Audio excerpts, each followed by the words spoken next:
रावलपिंडी की सड़कों पर मई की गर्मी किसी भट्टी की तरह धधक रही थी। हवा में उड़ती धूल और दूर से आती अजान की आवाज के बीच एक जर्जर नीले रंग का पानी का टैंकर खांसता हुआ आगे बढ़ रहा था। स्टीयरिंग पर बैठे शख्स के चेहरे पर पसीने की बूंदें जमी थीं, दाढ़ी बढ़ी हुई थी और उसने एक मैला सा पठानी सूट पहना हुआ था। देखने में वो 35 साल का एक थका हुआ आम पाकिस्तानी मजदूर अब्दुल लग रहा था, लेकिन उस मैले कपड़े के पीछे का दिमाग ना तो थका हुआ था और ना ही वो कोई मजदूर था। वो कबीर था, भारत की खुफिया एजेंसी रॉ का सबसे घातक, खामोश और खतरनाक हथियार। कबीर का मिशन कोई रूटीन जानकारी जुटाना नहीं था, उसे एक भूत को मारना था। जलालुद्दीन, लश्कर का वो खूंखार कमांडर जिसने भारत के 3 बड़े शहरों को खून से नहला दिया था। जब भारत की सैटेलाइट्स ने जलालुद्दीन की लोकेशन रावलपिंडी के सबसे सुरक्षित कैंप 4 में ट्रेस की, तो साउथ ब्लॉक दिल्ली में हड़कंप मच गया था। हम मिसाइल नहीं दाग सकते कबीर, रॉ चीफ के वो शब्द अब भी कबीर के कानों में गूंज रहे थे। वहाँ एक सुई भी गिरी तो जंग छिड़ जाएगी। हमें कोई धमाका नहीं चाहिए, हमें बस उसकी लाश चाहिए और दुनिया को लगना चाहिए कि वो अपनी मौत मरा है।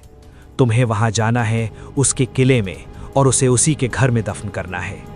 और इसीलिए कबीर अब अब्दुल था। वो जानता था कि पाकिस्तानी सेना के हेडक्वार्टर में सीधा घुसना आत्महत्या है, परिंदा भी वहां पर नहीं मार सकता। तो कबीर ने वो रास्ता चुना जिस पर किसी का ध्यान नहीं जाता, ज़रूरत।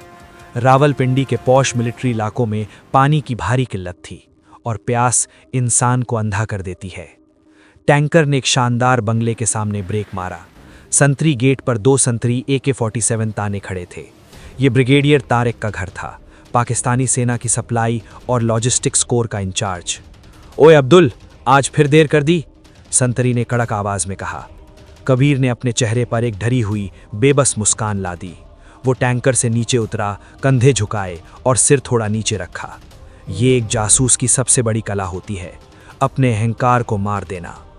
माफी जनाब, वो ट्रक का रेडिएटर गर्म हो गया था, बस अभी पानी डालता हूँ, कबीर ने ठेठ पंजाबी लहजे में कहा, जो रावलपिंडी में आम था। उसने पानी का मोटा पाइप निकाला और अंडरग्राउंड टैंक में डाल दिया। पानी गिरने की छप-छप आवाज के बीच कबीर की आंखें स्कैनर की तरह काम कर रही थीं। बंगले के अंदर की हलचल, सुरक्षा कैमरों की पोजीशन, संतरियों की शिफ्ट बदलने का समय, उसका दिमाग हर चीज को अपनी हार्ड ड्राइव में सेव कर रहा था। तभी बंगले के पोर्च में खड़ी एक मिलिट्री जीप के पास से गालियों की आवाज आई। ब्रिगेडियर तारिक अपनी जीप का बोनट खोले खड़ा था और उसका ड्राइवर डर के मारे कांप रहा था। बेवकूफ, मुझे हेडक्वार्टर पहुंचना है और ये खटारा स्टार्ट नहीं हो रही, ब्रिगेडियर तारिक दहाड़ रहा था।